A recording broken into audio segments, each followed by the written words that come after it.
नमस्कार, सोशल संवाद में आप सभी का स्वागत है। मैं हूं तमिश्री और आप सबके लिए लेकर आई हूं 24 घंटे की 10 बड़ी खबरें।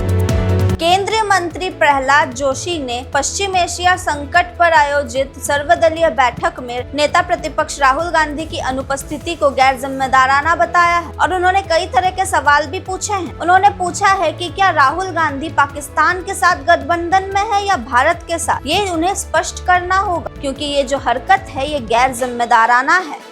आईपीएल 2026 से पहले सनराइजर्स हैदराबाद को बड़ी खुशखबरी मिली है। एसआरएच के नियमित कप्तान पैट कमिंस ने 19वें सीजन से पहले वापसी के संदेश दिए हैं। उन्होंने अपने पीठ की इंजरी के बारे में अपडेट दिया है और ये भी संदेश दिया है कि वे शायद एसआरएच में वापसी कर सकते हैं। कमिंस की गैर मौजूदगी में एसआरएच की कमान ईशान किशन के हाथों में दी गई है। आरसीबी टीम का नाम बदलने की अफवाहों के बीच अब आर्यमन बिरला की बहन अनन्या बिरला ने स्पष्टीकरण दे दिया है। उन्होंने बताया है कि आरसीबी का नाम आरसीबी ही रहेगा। आपको बताते चले कि आरसीबी टीम के ओनर्स बदल चुके हैं। अब आर्यमन बिरला आरसीबी के नए ओनर है।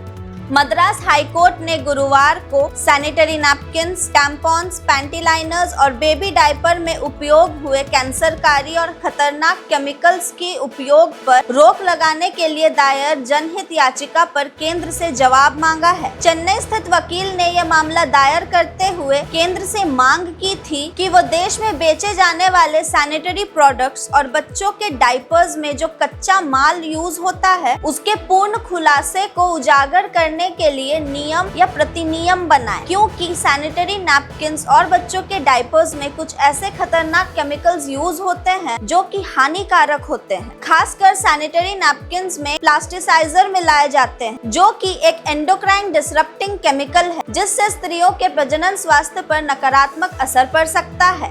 महाराष्ट्र के थाने में तेज रफ्तार का एक खतरनाक चेहरा सामने आया है, जहां एक नाबालिग की लापरवाही ने एक कारोबारी की जान ले ली। साइकिल चला रहे 42 वर्षीय श्रीनिवास टंडेल को तेज रफ्तार से आ रही कार ने टक्कर मार दी। हादसा इतना भयानक था कि श्रीनिवास हवा में उछल गए और मौके पर ही गंभीर रूप से घायल हो गए। अस्पताल पहुंचने के बाद डॉक्टरों ने उन्हें मृत घोषित कर दिया।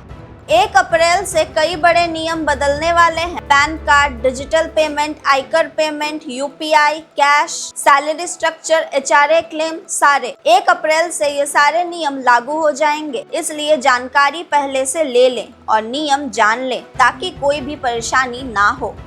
भूषण कुमार और विवेक अग्निहोत्री ने अपनी नई फिल्म ऑपरेशन सिंदूर की घोषणा की है। ये फिल्म भारत के आतंकवादी संगठनों पर किए गए लक्षित सैन्य हमलों से प्रेरित है, जो पहलगाम और पाकिस्तान ऑक्युपाइड कश्मीर में आतंकवादियों द्वारा किया गया था, जिसके बाद भारत ने बदला लिया था। ये film lieutenant general KJS tiny Dhillon की बुक पर आधारित हो। फिल्म का निर्देशन विवेक अग्निहोत्री करेंगे।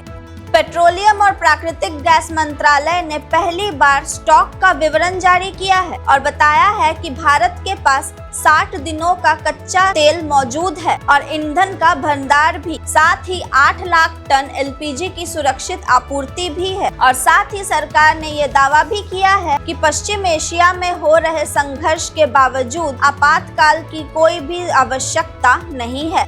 केंद्र सरकार ने तेल कंपनियों को बड़ी राहत देते हुए पेट्रोल और डीजल पर एक्साइज ड्यूटी 10 रुपए कम कर दिया है। ब्रेंट क्रूड ऑयल 106 रुपए पहुंच चुका है, जिस कारण तेल कंपनियों को महंगे दामों में तेल का आयात करना पड़ रहा है। साथ ही होर्मुज के बाधित होने से अन्य जगह से तेल लाने पर आयात महंगी पड़ रही है। इस बीच केंद्र सरकार ने पेट्रोल पर एक्साइज ड्यूटी 13 रुपए से कम करके 3 रुपए कर दिया है, जबकि डीजल पर एक्साइज ड्यूटी 10 रुपए से घटाकर एकदम शून्य कर दिया है।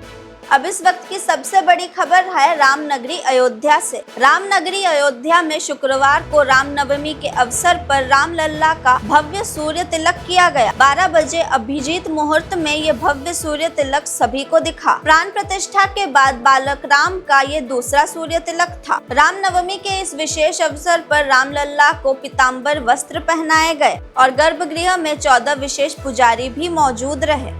तो ये थे 24 घंटे की कुछ 10 बड़ी खबरें। आपको कैसी लगी हमें कमेंट में बताएं और देखते रहें सोशल संवाद। अपने सहयोगी श्रवण के साथ मैं तमिश्री, धन्यवाद।